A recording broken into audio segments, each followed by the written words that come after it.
Gentlemen, this is the second of our double header tonight. This has been a great night in the forum. I am David Pryor, the director of the Institute of Politics, and we want to welcome all of you on behalf of the Kennedy School of Government this evening. We're going to switch gears just a little bit from our last subject, and we're going to first urge each and every person here tomorrow to go and vote. If you haven't already, we hope that you will all go out and vote. This is going to be, as everyone says, one of the closest elections that we have ever experienced, and the subject matter this evening, in my opinion, is one of the most critical that we're going to be voting on tomorrow, because it relates to the future of the United States Supreme Court. Our next speaker is Jeffrey Rosen, and he's going to tell you about who President Bush or President Gore may choose, maybe for the next 3, who knows, maybe the next 4 justices to the United States Supreme Court. Tonight I'm pleased to introduce a fine undergraduate student, Harvard College, who's very, very dedicated to the Institute of Politics.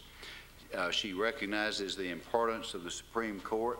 She's been working very hard in putting this forum tonight together for us. She is responsible for bringing Jeffrey Rosen here for this very important discussion. I want to applaud her. I hope you will. Let us welcome at this time Jackie Niemeyer from Washington, D.C. Jackie.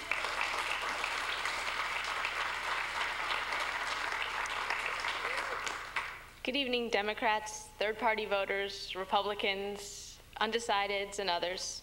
We are privileged to have with us tonight Jeffrey Rosen, an associate professor at George Washington University Law School and the legal affairs editor of the New Republic magazine. I had the good fortune of getting to know Jeff when I worked at the New Republic. He is an inspiring and insightful journalist. No matter what the issue, Jeff brings a fresh and thoughtful perspective. His voice rises above the fray of Washington pundits and national talking heads. A case in point, during the impeachment scandal, when so many others were dwelling on the indignities surrounding the Oval Office, Jeff recognized the importance of the invasion of privacy suffered by Monica Lewinsky. His book, The Unwanted Gaze, The Destruction of Privacy in America, was called by the New York Times the definitive text on the privacy perils in the digital age. With the same eye that detected the unwanted gaze, Jeff has emerged as one of the keenest observers of the rhythms of today's judiciary. We are particularly lucky to have him with us on the eve of the election to discuss the future of the Supreme Court. I should also mention that Jeff is a summa cum laude graduate of Harvard College, class of 1986. And after Harvard, he went to study at Oxford as a Marshall Scholar and then on to Yale University, where he received his law degree. He lives in Washington, D.C., and without further ado, please join me in welcoming Jeff Rosen.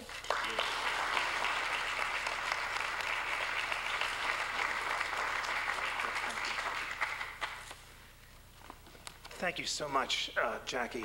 Well, what an honor and a pleasure it is to be back in this forum on the eve of the election to talk about such an important topic, the future of the Supreme Court. I think we all know how important this is.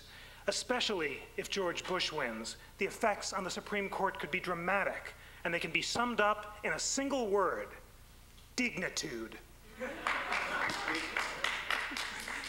So I gather, in fact, that the original idea for this forum was to conduct a bit of a debate, and that various conservative eminences were approached with the view of defending the glories of a Bush court. But aware of the reputation for scrupulous political neutrality and indifference of this group, all of them appear to have taken down with a sick headache and pleaded indisposition. So it falls to me alone to discuss this important topic. And I should say that, for better or for worse, on the eve of the election, I find myself overcome with a strange sense of detachment, perhaps, maybe even equanimity. I am of two minds about the future of the Supreme Court under a Gore and Bush administration, so maybe I'll just frame the debate by having a bit of a discussion with myself. I'll try to present the case for a Bush and a Gore court, and then after I've done, we can see whether or not I persuaded you and I persuaded me, and we can discuss all this. Let me start by trying to persuade you that the framework in which this topic is usually debated is not an accurate one. So both of the presidential candidates are using the same tinny slogans that candidates have been using to discuss the Supreme Court since the election of 1968. The Republican candidate insists that his Democratic opponent would appoint liberal activist judges who will use their bench to subvert the legislature. And then the Democratic candidate counters yesterday that his Republican opponent will appoint strict constructionist judges who will eviscerate individual rights and will bring us back to a world where African American citizens are only considered 3/5 of a citizen. This is strong language from the Vice President on the campaign trail yesterday.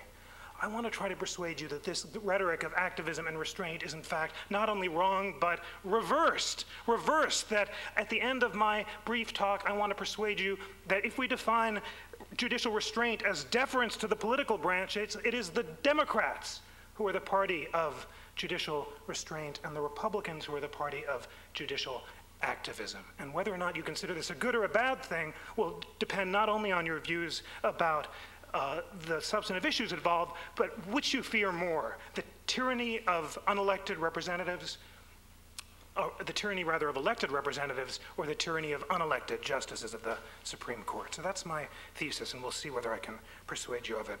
First, the case against Supreme Court alarmism. I have many friends who are swooning melodramatically and claiming that they're ready to move to Canada if the Republican wins because of the effect on the future of the Supreme Court. So here are some quotes from the campaign trail. From the Vice President, "We must win to save the Supreme Court of the United States." And from the President, "Consider very carefully and very seriously how this nation's future will be affected by the United States Supreme Court. You just think what will happen with another 3 or 4 appointments." Now, of course, the Vice President was Walter Mondale in 1984, and the President was Jimmy Carter in 1980. And this reminds us of a truism about the relationship between the Supreme Court and the political process, which is that in America, candidates who talk about the Supreme Court during the final days of the campaign tend, for better or for worse, to be the losers. They're the losers who are stressing the importance of the Supreme Court, and my heart sank when our Vice President began to make this his central issue, because you could sense the vultures gathering round. No one has ever won an election by stressing Supreme Court alarmism. People voted for Reagan in spite of, not because of his views about abortion. In fact, a thoughtful scholar has pointed out that the voters who are most likely to cast their ballots on the basis of the abortion issue tend to be pro-life rather than pro-choice. So we'll take that for what it's worth. It's also a truth that the sky did not fall when President Bush and President Reagan were elected. If we're focusing on the Supreme Court, Mondale was wrong when he said, if the court is replaced by Mr. Reagan, it could well be that our great cause of justice will be doomed for the lifetime of everyone in this room. That was Mondale's claim, and in fact, it wasn't. It wasn't. What happened, I submit, is that the culture shifted, and on questions like school prayer, abortion, gay rights, and the other issues associated with what Justice Scalia has so vividly called the questions of the Kulturkampf, the questions of the culture war, the social conservatives in the past 2 decades or so lost. This is a strong claim. You might want to challenge me on it, but I think it has to do with why it is that courts became less important for liberals to protect minorities from local conservative majorities. Liberals stopped relying on the courts to fight their battles with them because in important ways the culture shifted in ways that they found congenial. But perhaps I'm overgeneralizing. There were 2 parts of the Reagan and Bush judicial revolution. The first part, the effort to reverse the pillars of the Warren and Burger Court, failed, but the second part, the less noticed part, the attack on the New Deal itself, on the constitutional legacy of the New Deal, is on the verge of succeeding beyond the conservatives' wildest dreams. And this, I really want to try to persuade you, is what's at stake in this election. But let's first focus on the issue that tends to get more attention, which is the question of the legacy of Warren Burgerism. We can understand the fact that having appointed 5 out of the past 7 justices with the express purpose of overturning the pillars of Warren Burgerism, Roe, Miranda, and the school prayer decisions, conservatives are understandably frustrated that this aspect of the counter-revolution failed. Their frustration is focused in particular on Justice David Souter, who's viewed as having committed an especially dastardly betrayal by morphing into a vision of his predecessor, the liberal hero William Brennan. And this is why many stress that the rallying cry of the conservative judicial movement today is that rousing cry, "No more suitors." No more suitors is the cry, and I have to say that I believe that the conservatives mean it when they say no more suitors. My colleague Andrew Sullivan at the New Republic has just written a little piece where he says, well, we really don't have to be concerned about a conservative Supreme Court under Bush because Bush appointed such moderate judges in Texas, and he's a moderate-minded fellow. I think this fundamentally misapprehends the nature of judicial politics in Washington. There is a passionate determination not to make the mistake of appointing justices who will go wobbly once again, and we now have on each of the Circuit Court of Appeals one or two distinguished, intelligent, and plausible candidates who will not go Souteresque. These are people who will be reliable strict constructionists, interpreting the Constitution in light of a coherent, well thought out, and clearly defined methodology. So I think that when George Bush says he'll appoint strict constructionists, he deserves not to be scoffed at, but to be taken at his word. Strict constructionism has come to mean something very specific over the past 2 decades. We can map it out with relative precision, and I think that strict constructionist is what we'll get. So what will the world look like with strict constructionist judges? Well, the leading question that people tend to focus on, of course, and have since the 1980s, is the question of abortion. And it's not wrong to say that the leading candidates for the court under Bush are enthusiastic opponents of Roe versus Wade. If one were taking bets, which is a foolish thing to do always in the Supreme Court context, both in terms of candidates and also, by the way, in terms of retirements. Anyone who tells you confidently, as Gore did during this moment of excitement during the debate, that the next president is going to appoint 3 or 4, or yesterday he was saying maybe even 5 justices in the past few years, has no, unless they have special access to the actuarial tables, just doesn't know what they're talking about. We have no clue. It could be 1, it could be 3.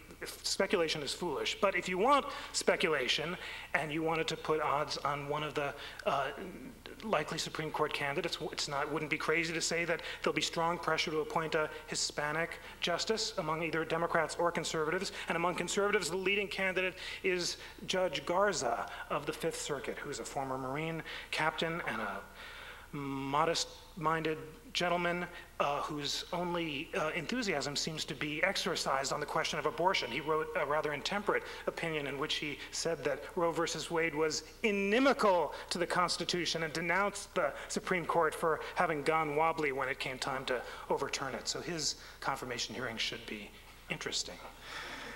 And then there is my new best friend, Judge Michael Luedig in Virginia. I had the pleasure of interviewing Judge Luedig recently for an article because he is the beau ideal of the conservative movement, the anti-suitor who won't wimp out.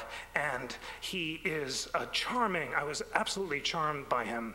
He has this down-home Texas unpretentiousness that might very well appeal to George W.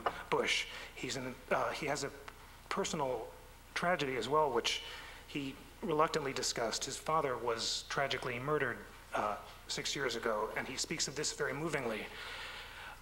This has not, however, affected his views about the death penalty. He's not voted in a single case to overturn a death penalty sentence. He's actually voted to reverse every single lower court that's tried to grant a new trial.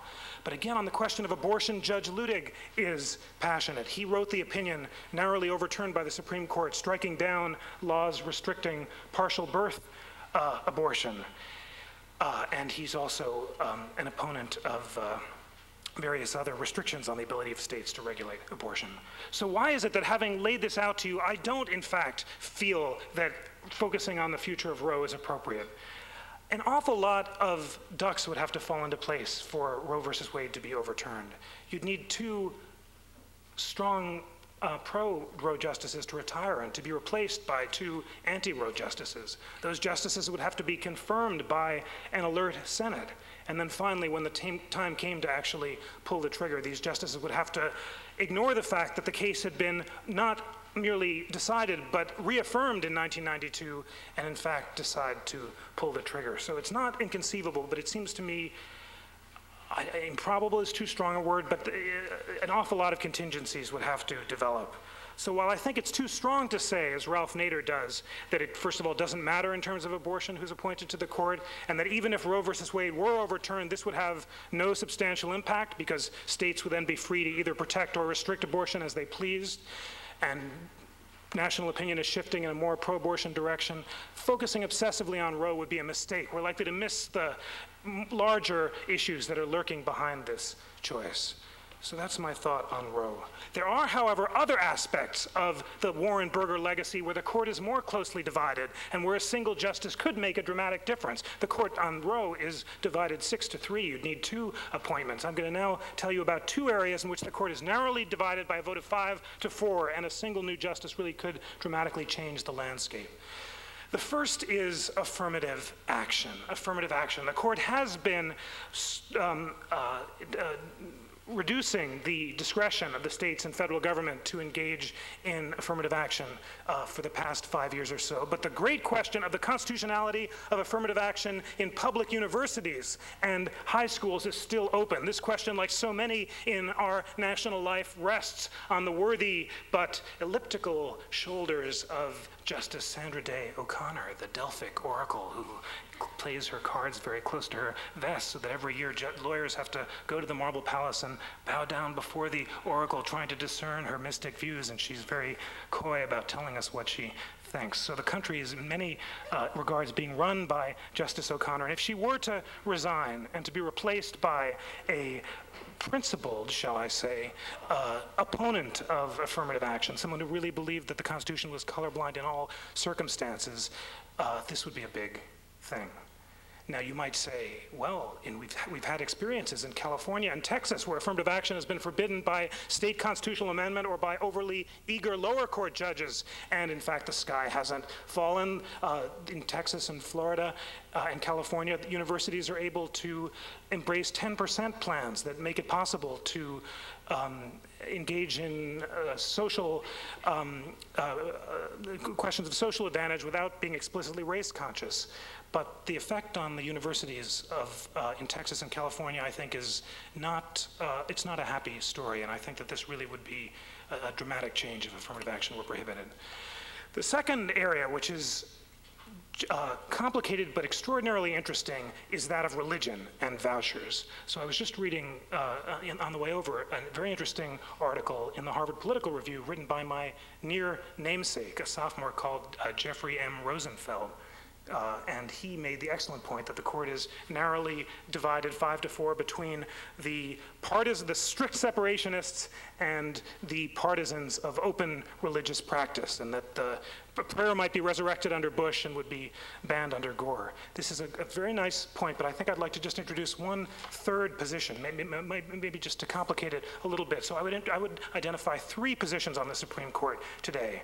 First, there are the religious supremacists who believed in open state support for public expressions of religion, and these are Justices Thomas and Scalia and Rehnquist, and George Bush actually signed a brief in the Texas football case affiliating himself with their position. In their view, support for religion is fine as long as the religion is non-preferential. The second position I would call the strict separationists. These are in some ways out of remnants from an earlier age who believe that any state aid to religion and non-religion on equal terms is impermissible. They would strike down even even-handed aid, computers in classrooms, for example, that go to parochial schools and non-parochial schools on equal terms. They are identified by Justices Ginsburg and Stevens. But in the middle, I would identify this really interesting new position. Let's call it religious neutrality. And these justices believe that state aid to religion is permissible as long as it goes to non-religious institutions on equal terms. The basic idea is that private religious choice is good, public religious expression is bad, and all the hard questions are those of figuring out into what category in particular state action goes. So these partisans of neutrality would uphold school vouchers. They would uphold charitable choice, the centerpiece of Governor Bush's domestic policy. but they would not resurrect school prayer because they feel that this violates principles of religious neutrality. I think Justice Breyer actually is a new Democrat who himself is on the verge of embracing this position of religious neutrality. It's a position that I find persuasive, and conservatives might rightly fear that Gore, who's been quite doctrinaire about vouchers and stifled his running mate, Joe Lieberman, when Lieberman tried to stray from democratic orthodoxy, would impose a litmus test on this question. So vouchers is a large issue. I've just discussed with you questions of individual rights, and I've tried to make the case that a Bush court might indeed make a difference.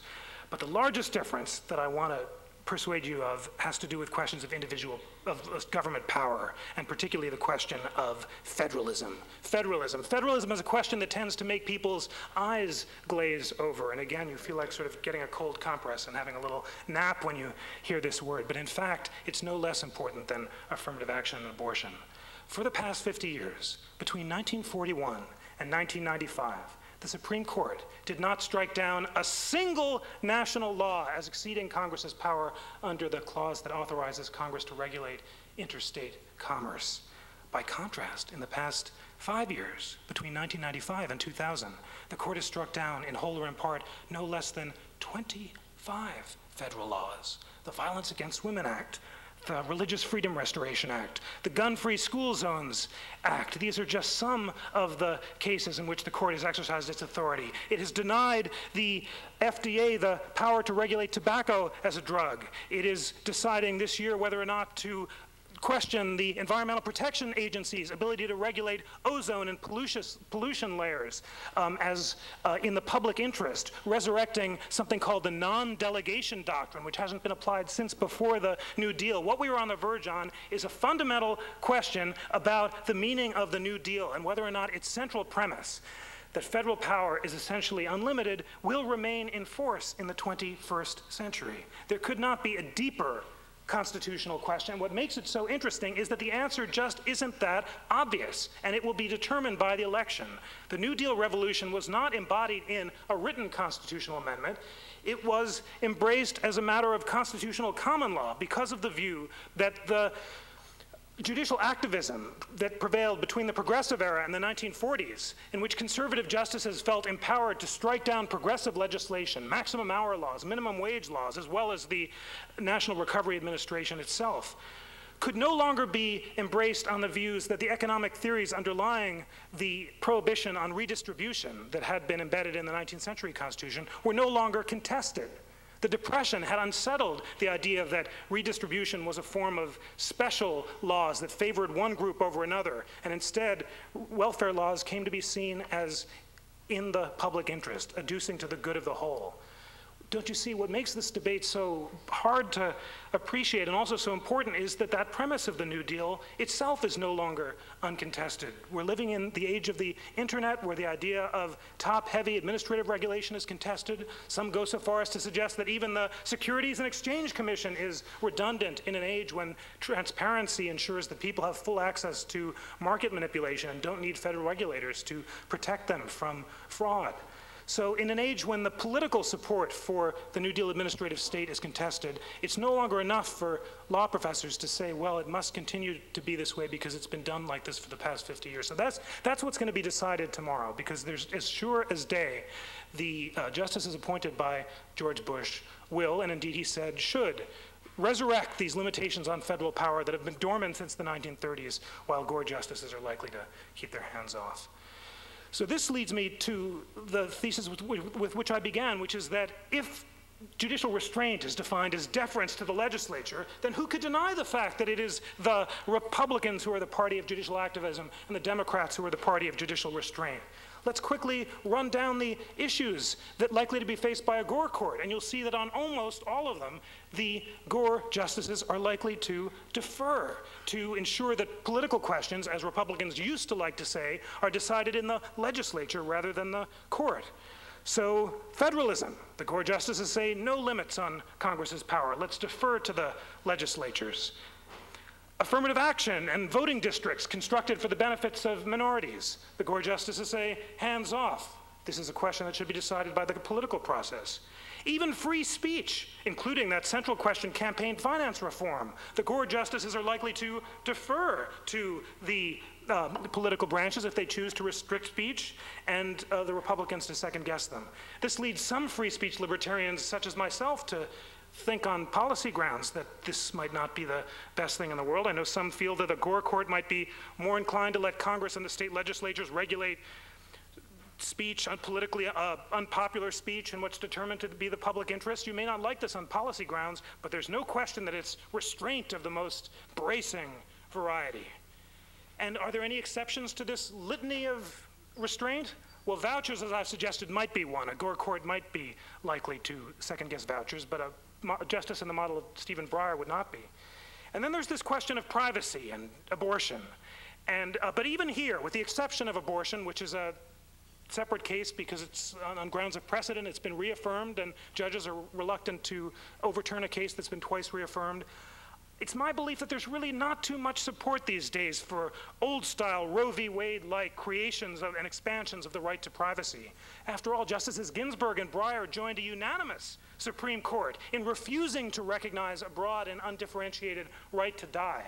This is a consequence of the fact that the conservatives really did change the judicial debate, and there's little appetite among liberal or conservative judges for freewheeling and unconstrained, unenumerated rights of individual autonomy. So that is my thesis, that it's the Gore justices who are the party of restraint and the conservatives the party of activism. Let me close. I began by saying I have a bit of equanimity. I think the sky will not fall and the country will survive, but I will put my cards on the table and close by making a case for judicial abstinence. Judicial abstinence. I've just been reading this really interesting new attack on Justice Oliver Wendell Holmes. You don't, it's great. You don't expect usually the Yankee from Olympus, the only unquestioned judicial saint to be attacked, but this is a rousing, exuberant, polemical attack on Justice Holmes, whom the author, Albert Alschuler, considers a cold, savage, brutal man, indifferent to human suffering. He came devilish near to believing, as he put it, that might makes right, and he scorned all political and moral enthusiasms except for eugenics, which he vigorously supported by advocating the execution of everyone below standard. So Justice Holmes was not someone you would like to have as a friend, says Professor Alschuler. He was a social Darwinist and a Nietzschean of the most enthusiastic kind. But I closed the book, this may be my peculiarity, but I found myself strangely sympathetic to Justice Holmes, to his wicked wit, to his dark skepticism, and in particular to the deep relevance of his vision of judicial judicial abstinence for an increasingly pluralistic and egalitarian age. Holmes was sufficiently skeptical of his own exclusive abilities to discern the truth that he insisted that judges should not use their undemocratic power to impose purportedly objective, but in fact vigorously contested principles of right and wrong on a deeply divided nation. And in a pluralistic age where people disagree violently and passionately and plausibly about the great social questions of the day, affirmative action, vouchers, environmental laws, the wisdom of the regulatory state, all this is a time when it's especially important to have judges suffused with a sense of humility, of the importance of limits, and the importance of deferring in the face of contestability.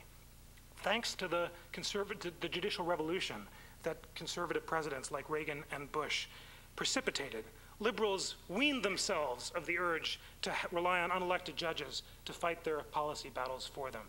And tonight, on the eve of the election, behind the veil of ignorance, and we're still not quite sure who's going to win, I think it might be appropriate to call on all of us, liberal and conservative, Democrat and Republican, to take a self-denying vow and to pledge that regardless of who wins the election, we will, at this particular moment, support this idea of judicial restraint, of intervening only in the clearest cases, the clearest violations of First Amendment and other rights when the very democratic process and the possibility of democratic struggle is at issue.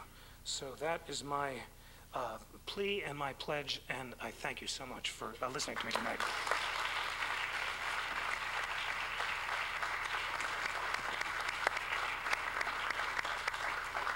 Jeff has consented to take some questions for a period of time, and we welcome those questions, and we will start over here, and then we will go over here. And Jeff, you're a professor. You can call on these people as well as I can. So you go right ahead, Jeff. Sounds great. Thanks so much, sir. Hi, Jeff. My name is Alan Hassel, and I work for State Street Bank. I'm a citizen of Boston. I don't go to Harvard. Anyway, I wanted to ask you, isn't the question, and myself, I consider myself a liberal, but isn't the question of legislative deference, isn't it a question of deference to which legislature as opposed to a legislature? Yes, wonderful. So the conservatives say, well, we're willing to defer to states, and it's really just Congress that's trammeling on states' rights. There's a very interesting claim that the Warren Court actually was less activist than is commonly assumed, because it only intervened in cases when all three branches of national government actually agreed, when Congress, the President, and the courts all felt that national will was being thwarted by atavistic local outliers who were preventing the expression of national will. So all of the great cases, reapportionment, even pornography, the race cases, all are examples of bringing Southern committee chairmen who are blocking the expression of national will in Congress and allowing national will to be wrought. So this would really, traditionally, it's been felt as a result that Congress deserves more deference than the states, just as the President does too, because they embody some kind of national will. And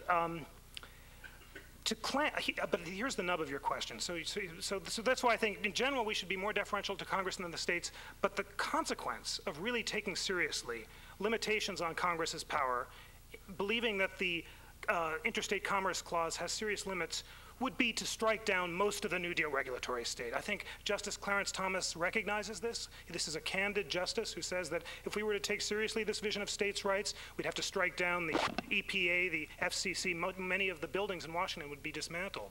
The question is, what does one do in this phase? Now, Justice Thomas says, well, it may be too late in the day to strike down the administrative state, but this isn't a position of principle. This is one of prudence. And I think that's why judges got out of the business of enforcing these limits 50 years ago. And I just don't, although it's a hard problem, I just don't think that any of the conservatives have a very good answer to the question of how they can start down this road without striking down the New Deal.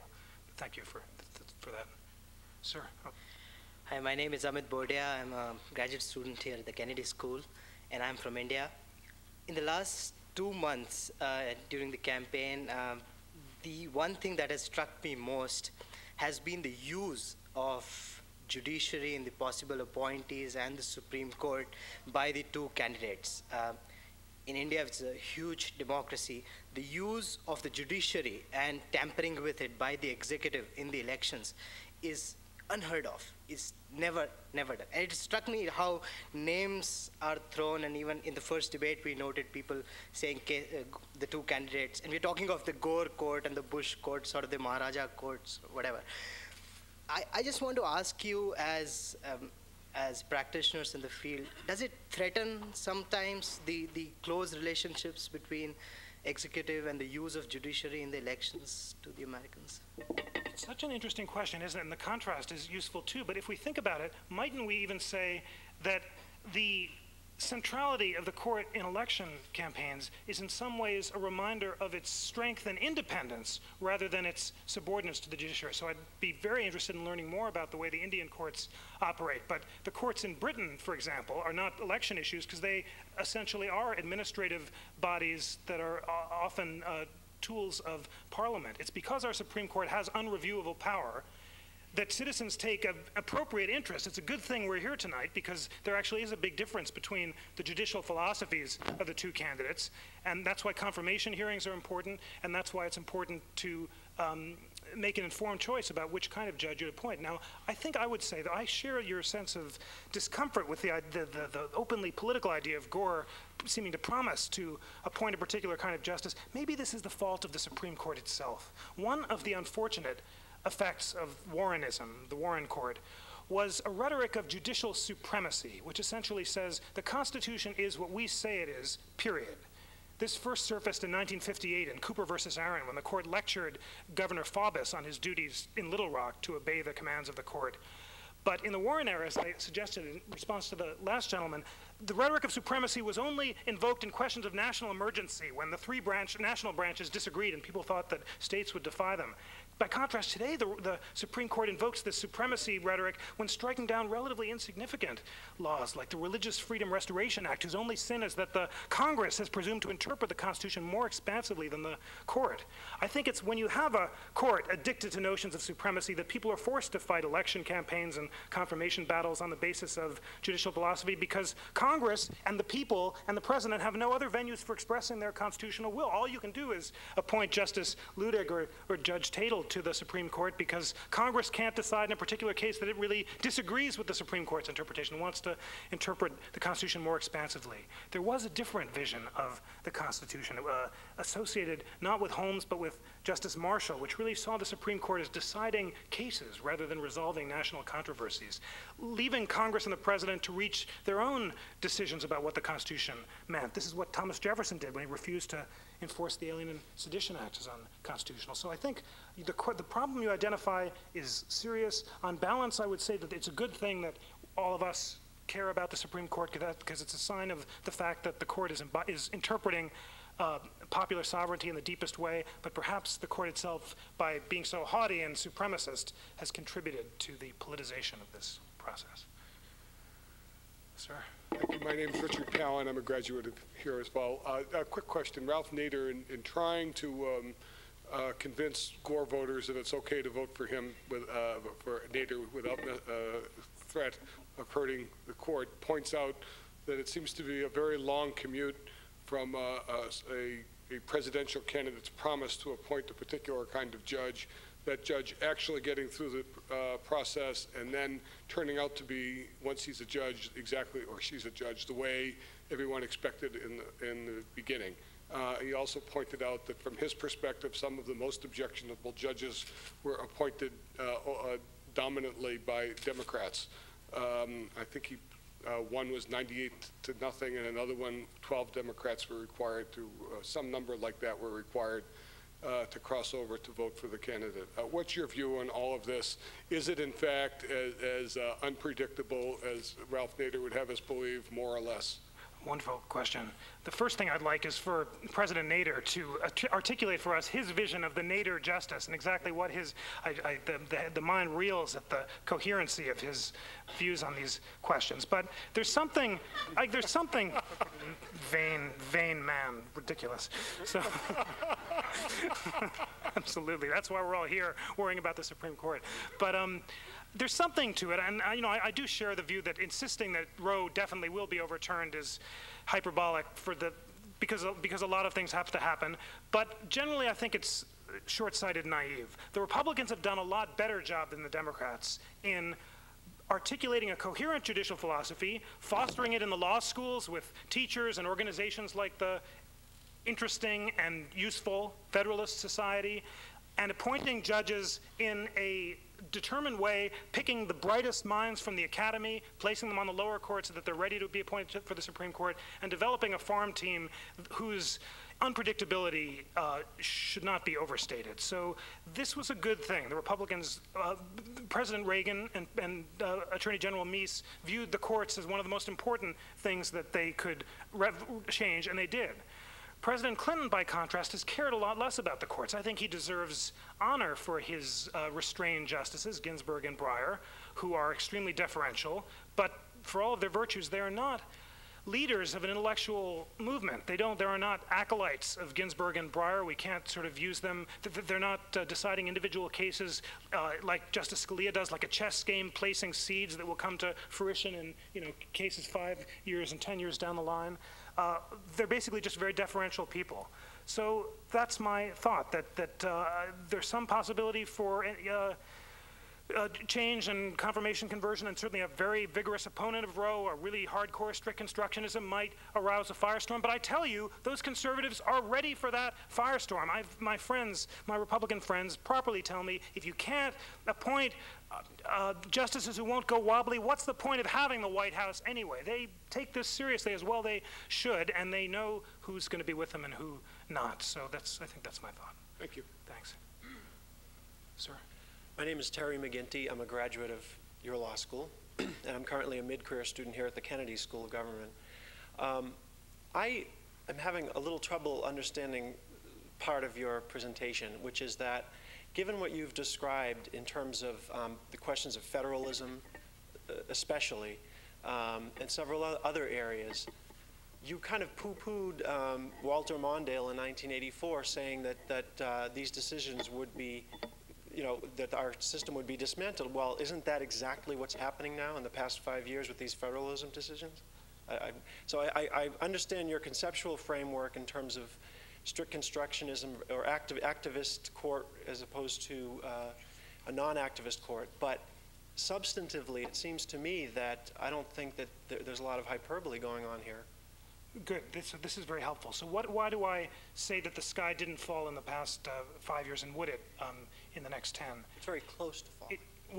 This is it's a really interesting question. Why is it, just to put the question starkly, that this extraordinary effervescence of judicial activism hasn't provoked a dramatic response? In the Jacksonian, progressive, New Deal eras, Congress rose up in outrage when its prerogatives are challenged, but there are no billboards calling for the impeachment of William Rehnquist. Perhaps it's because so far the laws that the court has struck down, the Violence Against Women Act, the Gun-Free Schools Act, Zones Act, are what we might call symbolic laws. No one's against them, but no one is particularly for them either, except for the constituencies to which they pander. They're not really solving national problems because they often deal with problems that are adequately regulated by the states. They're more symbolic and expressive than real. So the court perhaps has made an accurate determination. It's put its finger to the wind. One thing that the Rehnquist court has learned from the Warren court is the importance of not getting too far ahead of popular opinion. Maybe it's just made an accurate calculation that it can strike down these worthy but essentially symbolic laws without making anyone too upset. So I guess my thought is that in the past 5 years, although analytically, I think you and I would agree that this represents a sea change, the rubber hasn't yet hit the road. So that's why I think Walter Mondale wasn't quite right, and our liberties haven't been destroyed. Would the world look very different under 4 or 8 years of a Bush court? I think it would. I mean, to repeal the New Deal would be a big thing. Now, Gerald Rosenberg has reminded us that courts are rarely primary engines of social change, and when they get too far ahead of national opinion, they're likely to be either thwarted or ignored. So Brown versus Board of Education wasn't really implemented until a decade after it was decided, when the civil rights movement mobilized people in the North and the South. So, I mean, it's an amazing thought, isn't it, that this academic movement that is barely understood, let alone galvanizing to most citizens, these 18th and 19th century restrictions on federal power could be resurrected in the 21st century, not because of any national support for it, but just because of this academic movement that's finally coming to fruition. So if this happened, and if the EPA were struck down, and if the FCC were struck down, I think that then we might indeed, as Justice Souter warns, and as you're properly warning, we might really see a return to 1937. And then Congress would rise up, and then the justices would be threatened, and maybe they would retreat. But they're not, these judges are not, perhaps they'll lose heart before then, perhaps not. But anyway, so that's my thought about Mondale, but thanks for stressing the fact that the stakes really could be high. Sir. Hi, my name is Toussaint Lossier, and I'm a freshman, first year here. And just like 2 real quick thoughts. I just finished reading No Equal Justice by David Cole. Wonderful book. And he comes out, it's interesting to listen to you talk because he comes out very scathingly against the Supreme Court. But I just wanted to know if you could fill me in a little bit about, he talked about a particular case that was sort of testing the Supreme Court's view of the death penalty, because it talked about the discrimination inherent in the death penalty. And if you could talk a little bit about that. And also, this is a not Supreme Court affiliated question, but with the numbers the way they are with the election, what's the possibility that the election could go to Congress and that it could be decided there? Oh, well, the second one I'm happy to just shamelessly dodge, because any predictions or punditry would be, I'm no good at it at all. So okay. We'll find out that tomorrow, although it would certainly be a great show.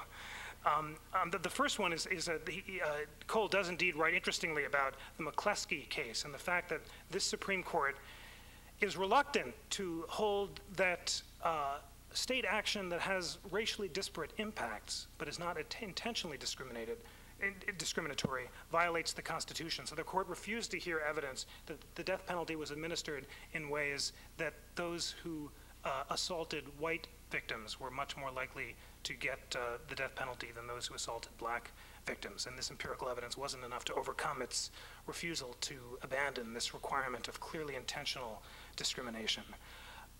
It's a very interesting question because, of course, now we're quite concerned about questions like this, and questions like racial profiling are among the most important that the court will hold, and we could imagine a court dodging the question of profiling perhaps on the same grounds.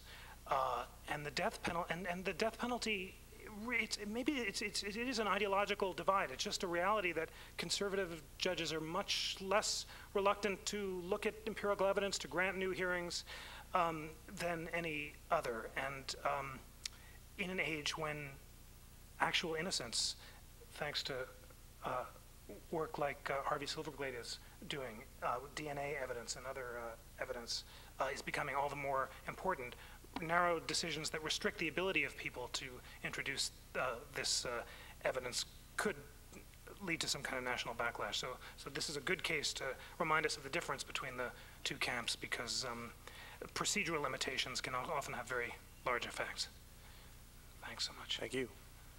Yes, hello, ma'am. My name is Donna Ducharme. I'm a mid-career at the Kennedy School. I have a question on gay rights. As recently as 1986, the court held that the right to privacy did not extend to homosexuals. And I wonder, in light of that ruling, in light of the current court and maybe the potential court, how do you see potential decisions coming down on issues such as civil unions and extending benefits to homosexuals? Such an interesting area. So that notion of privacy as protecting gays and lesbians was brought at the wrong time. The court just wasn't ready to hold that, and it rejected this idea of a broad Roe versus Wade right for gays and lesbians.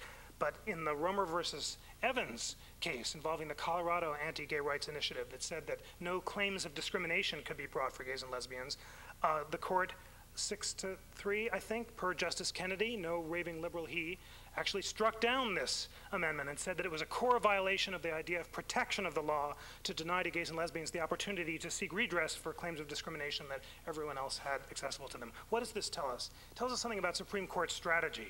For reasons I was talking about in regard to Roe, it's just not convincing if you're a lawyer to come to the Supreme Court today and say, I have a fundamental right to personal autonomy and I want to expand this to gays and lesbians should be, as the lawyers say, a suspect class, and any laws discriminating against them should be strictly scrutinized, again to use the jargon, just because this sort of talk is out of fashion. But what Romer shows us is that brilliantly crafted, careful arguments that focus on the specifics of discriminatory laws may indeed sway libertarian justices who are offended by prohibitions on equal citizenship. But the big question is gay marriage. Can we imagine a Gore court embracing the argument of the Hawaii and Vermont Supreme Courts that it's a form of sex discrimination to prevent men from marrying men if men are permitted to marry women? I think we might be able to imagine a Gore court doing this, although there are some liberals who feel that the political backlash against this, as we see in Vermont, might ultimately, that it's a little too early for the gay rights movement. A Bush court, inconceivable, of course. So if the impetus for civil rights revolution for gays and lesbians is to come from the courts, then I think we better vote for Gore. Yes, sir. My name is Chris Hagel. I'm a graduate student here at the Kennedy School. And my question is about the political process around confirmation. The Senate is also in play this year in addition to the White House. And my question is, how would having a Senate that is in a different, controlled by a different party than the president affect the selections? And I guess I asked this question, and I'm remembering back, I was very young in the 80s, and I'm trying to remember whether the Senate was controlled by Democrats when Reagan and Bush were appointing these justices, which kind of switched. And what would happen if you have a Bush presidency in at least the next 4 years, and we see that on Tuesday the Senate becomes a Democratic majority? What impact does that have on all this? Right, so this is the crucial question, so let's think this through. During the Reagan and Bush years, the Congress, the Senate, was a different party for the president for all but I think it's 4 years. It might have been 2, either 4 or 2 years. 2 years. 2 years. Thanks. And what was that? O'Connor was the only one who was confirmed by a Republican Senate, and she, of course, Reagan had pledged to appoint the first woman. But Scalia and Rehnquist were appointed by a Democratic Senate. Scalia only got through because he was a cuddly Italian-American who Mario Cuomo said, oh, you've got to support him. Those were simpler times. And there's no question that Robert Bork is not on the Supreme Court, and Anthony Kennedy is on the Supreme Court because the Senate was Democratic rather than Republican. So this makes a tremendous difference. Now, Democratic Senates confirmed David Souter and Clarence Thomas. It was the fact that the Senate was Democratic that led Bush father to appoint the stealth Souter, because he didn't want a confirmation fight, and he was able to appoint Justice Thomas only because of the peculiarities of that nomination. By appointing an African American, he thought that he could appoint a very conservative one. So this is to say that a Republican Senate and a Republican president would no doubt embolden acolytes of Michael Luedig and other strict constructionists, and would make them less likely to compromise on, I won't give you the names, but on moderate conservatives who might be less predictable in this respect. I think it would make a tremendous difference. Now, conversely, the Republicans, they're so shameless about this. Really, I think the fact that the Republicans have not confirmed any of President Clinton's extraordinarily moderate nominees on the spurious grounds that they're judicial activists is really one of the more appalling lapses of bipartisanship than we've seen for a long time. The Clinton judges are not wild-eyed activists. They tend to be moderate lawyers of the most retiring kind. So the Republicans would just be spoiling for blood in a Gore presidency. And any possibility, all of those doomsday scenarios, those who imagine that Gore would appoint real liberals in the model of Thurgood Marshall and William Brennan, as he's promised to, politically inconceivable that they could be confirmed. So I think you'd imagine you'd see moderate Clinton-like judges like David Tatel or even Judge Cabranes in Connecticut, who's had the distinction of being considered by both Republicans and Democrats. He's very wily about finding his party depending on who's in the White House. So that's the kind of judge that you would find. Thank you. Thanks. Hi, I'm Jeremy Reff. I'm a first year at the college. And Michel Foucault has famously said that, you can't escape societal ideology through activism. And so in a sense, the activist court, you said, was ahead of its time, and it took, the society to catch up. And in the same way, you've said that even if a court were to reject many components of the New Deal, that society through legislation would again reject some of that. So I guess my question is, regardless, even if there is a Bush court, isn't the general idea of throwing rights decisions back to local communities and to states' decisions not actually a terrible fate for liberals? That liberals in a libertarian vein might find this okay because in Vermont there is same-sex marriage at this moment, and in California there is drug decriminalization. Wonderful. I think so. Absolutely. That's why we should, Democrats should remain on the side of deference, because maybe challenge me if you think it's extreme, but the culture war questions, really, I think the Republicans have lost. There's not a national constituency for regulating first-term abortions. Gay marriage is the third rail. That's what interracial marriage was 3 decades ago. And there's a good case where I think you just don't want I think you don't want that to be led by the courts, because it could provoke a backlash that would be dramatic. But I think that that's just right. And that's why this reconception of the Warren Court is so interesting. The book that I was referring to is by Louis Poe. It's just out, The Warren Court in American Politics. It's an interesting thought, isn't it, that the Warren Court actually, far from being counter-majoritarian, only intervened when these local outliers were blocked from expressing their will. So maybe that would be a good, maybe that would, in abortion, for example, we haven't talked a lot about Roe. I won't tell you what I think about it unless you ask me, but maybe a more convincing opinion in Roe today might stress, let's say 1 or 2 states are actually reaching a much more conservative result that's sort of out of a dramatic outlier from national will. Just Guam and Utah, for example, forbid all abortions without an exception for the life of the mother. Maybe a sort of intervention along that outlier theory there might be appropriate, but you'd be very deferential, as you suggest, to parental consent requirements and all that sort of thing. So, but the basic point is just right. We can now be confident about making our case in the political branches because we've weaned ourselves of this need to rely on judges. Thanks for that. Yeah. Hi, my name's Kara Hess, and I'm with the National Voting Rights Institute. As you know, there's a growing movement within the campaign finance reform community to get the Supreme Court to revisit Buckley v. Vallejo from 1976, which said that campaign spending limits was unconstitutional. And now there are 4 justices on record saying that it should be revisited. And I'm just curious to know your opinion as to what the likelihood is of that actually happening.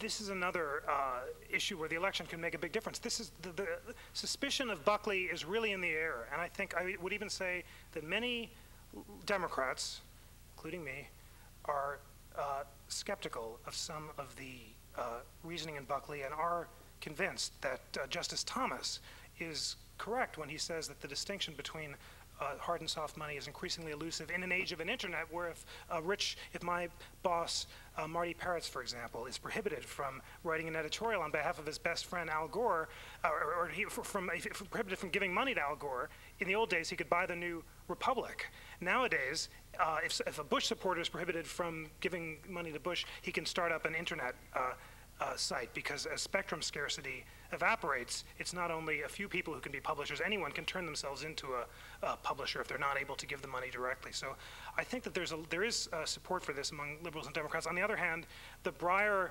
wing is strong and has lots of representation in the legal academy here too. So this is it could absolutely be it's very much in play. Could definitely go either way. Thanks. Thanks. Hi, my name is Craig Jackson. I'm a law professor at Suffolk University, visiting from Texas, hoping to go back and have a sitting governor next week. You mentioned societal shifts, maybe perhaps forestalling or having some effect on major changes, policy changes coming out of the Supreme Court. I would kind of agree with that, but I would like to get your perspective on what threats may exist at the margins, I presume. After the Violence Against Women's Act, the overruling of that legislation, based on the same foundations, the Civil Rights Act of 1964. How do you see that turning out? Apparently, most of what's embodied in that act has become part of our culture now, but certainly at the margins there could be some change. Or maybe not even at the margins, which is why the question is so important, as you suggest. If there are meaningful limitations on the Commerce Clause, they could call into question not only these symbolic laws, but actually the core of the civil rights legislation itself.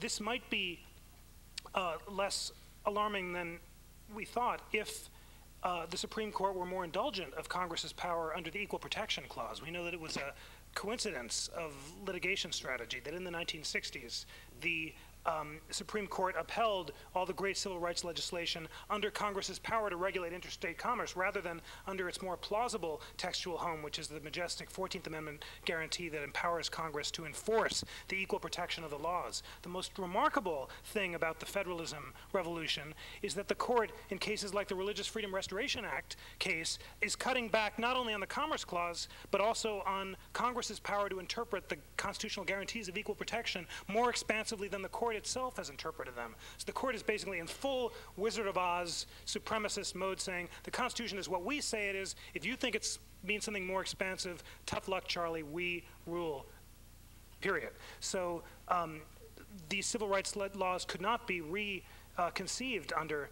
Section 5 of the 14th Amendment, but might indeed be imperiled by this federalism revolution. Now, I think in practice, it's hard to imagine the conservative justices striking down the Civil Rights Act of 1964. But aspects of the 91 Act, of sexual harassment law, of many of the legacy of the Civil Rights Revolution might be imperiled, and that's all the more reason we should care about the election. Thanks.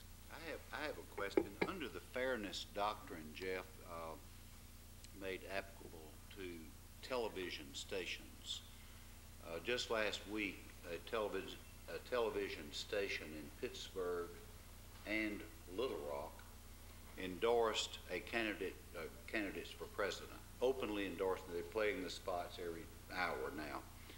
by the general manager openly endorsing one of the candidates. Where is this going to go, and how did this happen, and what gave the television stations who operate under a federal license this privilege? I'd love to learn more about this, but I wonder if this is related to the fact that just a few weeks ago, the FCC, I gather, essentially repealed the fairness doctrine and no longer decided to enforce this right of reply because of changes in the First Amendment doctrine that we were discussing in the campaign finance area. There's little support for the idea that ownership of the airwaves in an age of increasingly less spectrum scarcity imposes on broadcasters some obligation to be even-handed. So perhaps it would be interesting to find out, but the broadcasters were taking advantage of this new loosening of regulation and were saying, well, you've told us we can do this, we're now going to act just like newspapers and actually openly endorse candidates the way the New York Times does. I think it's pretty dangerous myself. I have one final question, Jackie, and then I'm going to turn. You sure have brought us a nice program tonight. I really, we all appreciate you. Thank you.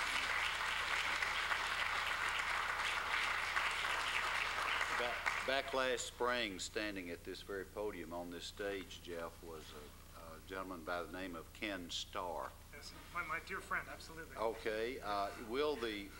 Let's say, I know if Gore is elected, he won't be chosen on the Supreme Court, but if Bush is elected, would there be a movement to try to get Gore named to the court?